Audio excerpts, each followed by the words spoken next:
اعوذ باللہ من الشیطان الرجیم بسم اللہ الرحمن الرحیم۔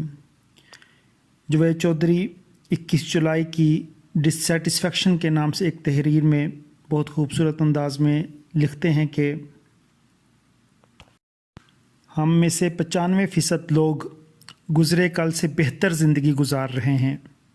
میں اکثر لوگوں سے پوچھتا ہوں کہ تم اپنے دل پر ہاتھ رکھ کر بتاؤ، کیا تم اپنے والد سے بہتر زندگی نہیں گزار رہے؟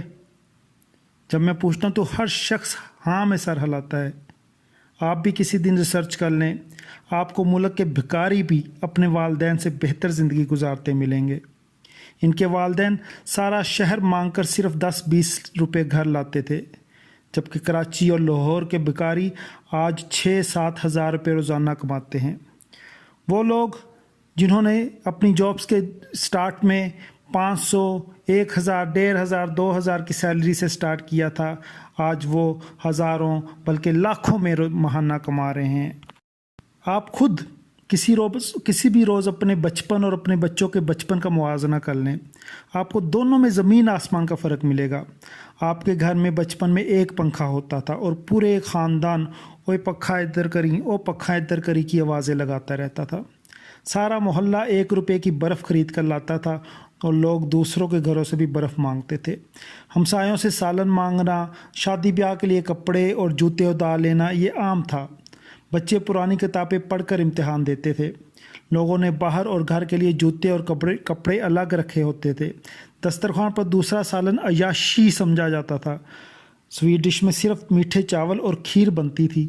مرغی صرف بیماری کی حالت میں پکائی جاتی تھی اور بیمار بیچارے کو اس کو بھی صرف اس کا شوربہ ہی ملتا تھا۔ پورے محلے میں ایک ٹیلی فون ہوتا تھا اور سب لوگوں نے اپنے رشتہ داروں کو وہی نمبر دے رکھا ہوتا تھا۔ ٹیلی ویژن بھی اجتماعی دعا کی طرح دیکھا جاتا تھا۔ بچوں کو نئے کپڑے اور نئے جوتے عید پر ہی ملتے تھے۔ سائیکل خوشحالی کی علامت تھا اور موٹر سائیکل کے مالک کو امیر سمجھا جاتا تھا۔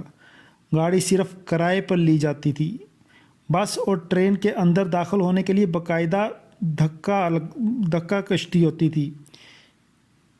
لوگوں کے کپڑے پھٹ جاتے تھے۔ گھر میں ٹی وی کا انٹینا ٹھیک کرنے کے لیے ایک بچہ وقف ہوتا تھا۔ وہ آدھی رات تک اوئے نویدے کی آواز پر دوڑ کر چھت پر چڑھ جاتا اور انٹینے کو آہستہ آہستہ دائیں سے بائیں گھماتا رہتا اور اس وقت تک گھماتا رہتا جب تک نیچے سے پورا خاندان اوئے بس کر کی آواز نہیں دے دیتا۔ پورے گھر میں ایک غسل خانہ اور ایک ہی ٹوائلٹ ہوتا اور اس کا دروازہ ہر وقت باہر سے بجتا رہتا تھا۔ سارا بازار مسجدوں کے استنجا خانے استعمال کرتا تھا۔ نہانے کے لیے مسجد کے غسل خانے کے سامنے قطار لگتی تھی۔ نائی غسل خانے بھی چلاتے تھے۔ یہ سردیوں میں حمام کے نیچے لکڑیاں جلاتے رہتے تھے اور لوگ غسل خانوں کے اندر گرم پانی کے نیچے کھڑے رہتے تھے، اور نائی جب ان سے کہتا تھا باؤ جی بس کر دیو پانی ختم ہو گیا یہ، تو وہ اس سے استرا یا تیل مانگ لیا کرتے تھے، اور لوگ کپڑے کے پونے میں روٹی باندھ کر دفتر لے کر جاتے تھے۔ بچوں کو بھی روٹی یا پراٹھے پر اچار کی پھانک رکھ کر سکول بھجوا دیا جاتا تھا، اور یہ لنچ بریک کے دوران یہ لنچ پھڑکا کر نلکے کا پانی پی لیتے تھے۔ اور یہ وہ زمانہ تھا جس میں کھانا نہیں ہوتا تھا، روٹی ہوتا تھا۔ امیر ترین اور غریب ترین شخص بھی ڈنر یا لنچ کو روٹی ہی کہتا تھا۔ لوگوں کو کھانے کی نہیں روٹی کی دعوت دیتے تھے، اور یہ زیادہ پرانی بات نہیں، 40 اور 50 سال کے درمیان موجود اس ملک کا ہر شخص اس دور سے گزر کر یہاں تک پہنچا ہے، اور یقیناً آپ سننے والوں میں سے بھی اکثریت انہی میں سے ہوں گے۔ آپ کسی سے پوچھ لیں، آپ کو ہر ادھیڑ عمر پاکستانی کی ٹانگ پر سائیکل سے گرنے کا نشان بھی ملے گا، اور اس کے دماغ میں انٹینا کی یادیں بھی ہوں گی، اور کوئلے کی انگیٹھی اور فرشی پنکھے کی گرم ہوا بھی۔ ہم سب نے یہاں سے زندگی شروع کی تھی۔ اللہ کا کتنا کرم ہے، اس نے ہمیں کہاں سے کہاں پہنچا دیا۔ آپ یقین کریں، قدرت ایک نسل بعد اتنی بڑی تبدیلی کا تحفہ بہت کم لوگوں کو دیتی ہے۔ آج اگر یورپ کا کوئی بابا قبر سے اٹھ کر آ جائے تو اسے بجلی، ٹرین اور گاڑیوں کے علاوہ یورپ کے لائف سٹائل میں زیادہ فرق نہیں ملے گا، جبکہ ہم اگر صرف 30 سال پیچھے چلے جائیں تو ہم کسی اور ہی دنیا میں جا گریں گے۔ لیکن سوال یہ ہے، اتنی ترقی، اتنی خوشحالی اور لائف سٹائل میں اتنی تبدیلی کے باوجود ہم لوگ خوش کیوں نہیں ہیں؟ میں جب بھی اپنے آپ سے یہ سوال کرتا ہوں تو ذہن میں صرف ایک ہی جواب آتا ہے، اور وہ ہے ناشکری۔ ہماری زندگی میں بنیادی طور پر شکر کی کمی ہے، ہم ناشکرے ہیں۔ آپ نے انگریزی کا لفظ ڈسسیٹسفیکشن سنا ہوگا۔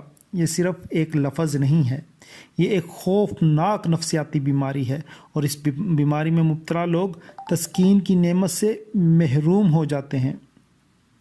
آپ نے اکثر دیکھا ہوگا لوگ پانی پیتے ہیں لیکن پانی پینے کے باوجود ان کی پیاس نہیں بجھتی۔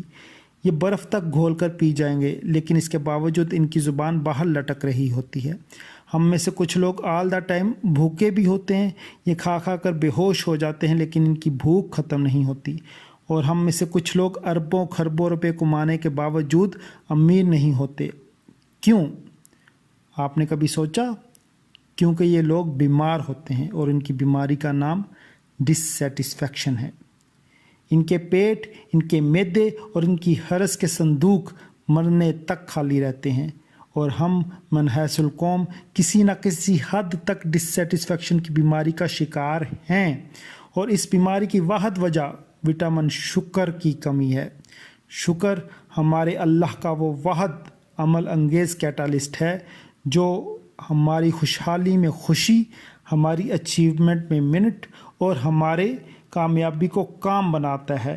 انسان جب شکر چھوڑ دیتا ہے تو پھر یہ ڈسسیٹسفیکشن میں مبتلا ہو جاتا ہے، اور یہ بیماری پھر مریض کا وہی حشر کرتی ہے جو اس وقت ہم سب کا ہو رہا ہے۔ ہم سب اپنے والدین اور اپنے بچپن سے بہتر زندگی گزار رہے ہیں۔ ہم 500 روپے سے 50 کروڑ روپے تک پہنچ چکے ہیں۔ ہم 40-50 لاکھ سے 2-3-4 کروڑ کی گاڑی سے نیچے اتریں گے اور ساتھ ہی کہیں گے بیڑا ہی غرق ہو گیا ہے۔ چنانچہ میری آپ سب سے گزارش ہے، آپ ایک لمحے کے لیے اپنا بچپن یاد کریں، اپنے آج کے اثاثے اور زندگی کی نعمتیں شمار کریں، اور پھر اللہ کا شکر ادا کریں۔ آپ کو نتائج حیران کر دیں گے۔ یقین کریں، آپ کا شکر آپ کے آم میں رس پیدا کر دے گا، ورنہ آپ کتنے ہی اچھے یا بڑے کیوں نہ ہو جائیں، آپ صرف اچار بنانے کے کام ہی آ سکیں گے۔ آپ ایک ادھوری، غیر مطمئن اور تسکین سے محروم زندگی گزار کر دنیا سے رخصت ہو جائیں گے۔ لہٰذا شکر سیکھیں، شکر سیکھیں۔